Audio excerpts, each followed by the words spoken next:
जी आज हमारा टॉपिक है जी standing order, standing instructions, direct debit या डेबिट एडवाइस। ये क्या चीज़ होती है? इन सबका एक ही मतलब है, एक ही ट्रीटमेंट है, ये आपने याद रखना है। तो सारे पैरेलल वर्ड्स हैं या सिनोनिम्स हैं, इनको अच्छी तरह से क्लियर कर लें।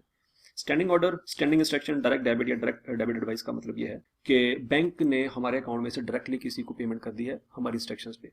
हमने किसी के बारे में इंस्ट्रक्शन दी हुई थी कि यार ये जो बिल्स वगैरह हैं ये आपने डायरेक्टली पे कर देने, हमसे नहीं पूछना, हम आपको चेक इशू नहीं करेंगे। या कंपनी ने किसी डायरेक्टर को गाड़ियां लेके दी हुई किस्तों पे, लीज पे लेके दी हुई गाड़ियां, तो हर महीने लीज की जो पेमेंट है वो बैंक खुद ही हमारे अकाउंट में से काट लेगा। हमारे अकाउंट में इतने पैसे पड़े होते हैं कि अगर किसी डायरेक्टर को हमको गाड़ी वगैरह लेके देना किस्तों पे, तो उसकी जो लीज की पेमेंट होगी वो बैंक डायरेक्टली काट लेगा। वो बैंक हमसे पूछेगा नहीं कि जनाब आपने इसका चेक देना है, तो चेक आप देंगे तो हम पैसे काटेंगे, नहीं।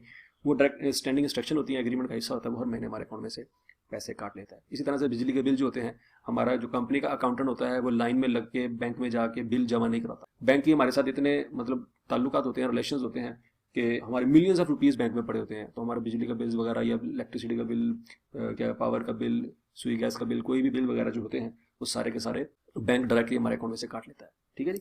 तो इस तरह से भी हमारे क्लोजिंग बैलेंसेस डिफर जाते हैं। फॉर एग्जांपल अब हमारे सामने एग्जांपल मौजूद है, ओपनिंग बैलेंस है जी 10,000, क्लोजिंग बैलेंस इसका भी ओपनिंग बैलेंस 10,000, ये मैच करें हमारा डेबिट साइड पे वो क्रेडिट साइड पे, ये तो आपको अच्छी तरह से चीज क्लियर होगी। अब हम देखते हैं जी स्टैंडिंग ऑर्डर। ठीक है जी, डायरेक्टली बैंक ने हमारे अकाउंट में से पैसे विड्रॉल्स वाले कॉलम में लिख दी। फॉर एग्जाम्पल लीज पेमेंट लिख लें या यूटिलिटी बिल्स। ठीक है जी, उसने 3,000 रुपीज़ के डेबिट कर लिए, तो बैलेंस रह जाएगा जी पीछे 10,000 में से 3,000 माइनस करेंगे 7,000 क्रेडिट बैलेंस। यूटिलिटी बिल्स काट लिए, लीज इंस्टॉलमेंट काट ली, फर्स्ट गए जी वो थी 2,000 रुपये की, पीछे रहेगा बैलेंस 5,000 क्रेडिट बैलेंस। ठीक है जी। तो हमारे हिसाब से हमें तो नहीं पता कि पैसे हमारे अकाउंट में से कटेंगे, लेकिन पूरे महीने में कोई ट्रांजेक्शन नहीं भी फर्ज करें, हमारे हिसाब से ओपनिंग और क्लोजिंग मैच करना चाहिए 10,000 और 10,000। लेकिन महीने के अंदर दोबारा क्या करेंगे, एडजस्टेड कैश बुक बनाएंगे। क्यों बनाएंगे? क्योंकि हमारा और बैंक का बैलेंस मैच नहीं कर रहा। एडजस्टेड कैश बुक, इसी को हम दोबारा ब्रॉड लिख लेंगे 10,000 जो कि अनएडजस्टेड है। अच्छा जी, अब बैंक ने पैसे काट लिए हैं, यूटिलिटी बिल्स हैं या लीज इंस्टॉलमेंट्स हैं, इसमें क्या होगा?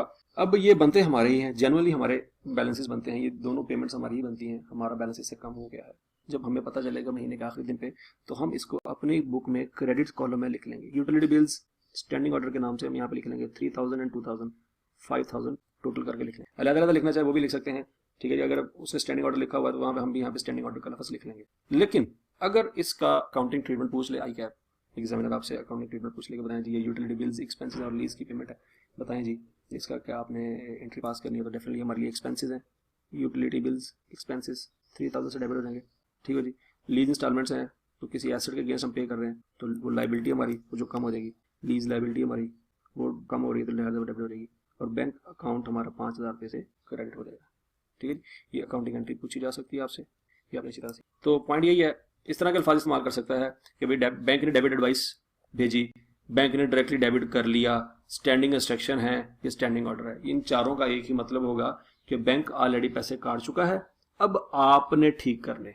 ठीक है जी, आपने कैश बुक में ठीक करना है। तो आप क्लोजिंग बैलेंस आपका यहाँ पे 10,000 दोनों तरफ लिख लेंगे और कैरिड ऑन बैलेंस आ जाएगा जी 5,000, और ये एडजस्टेड बैलेंस होगा हमारा। डीआरएस बनाएंगे हम, उसमें balance as per bank statement 5,000 ही आ रहा होगा, इसमें कोई प्लस माइनस नहीं होगा क्योंकि बैंक की कोई अभी फिलहाल कोई गलती नहीं है। तो यही हमारा बैलेंस एज पर कैश बुक आ जाएगा 5,000 और इसके साथ डेबिट लिखेंगे। क्यों? क्योंकि हमारे पॉइंट ऑफ व्यू से ये बैलेंस डेबिट है, क्योंकि कैरिड ऑन इसका क्रेडिट साइड पर। ठीक है जी, तो आपको ये पॉइंट क्लियर हो गया होगा standing order, standing instruction, debit advice का क्या ट्रीटमेंट होता है, उसको कैसे ठीक करना। थैंक यू जी, अल्लाह हाफिज़।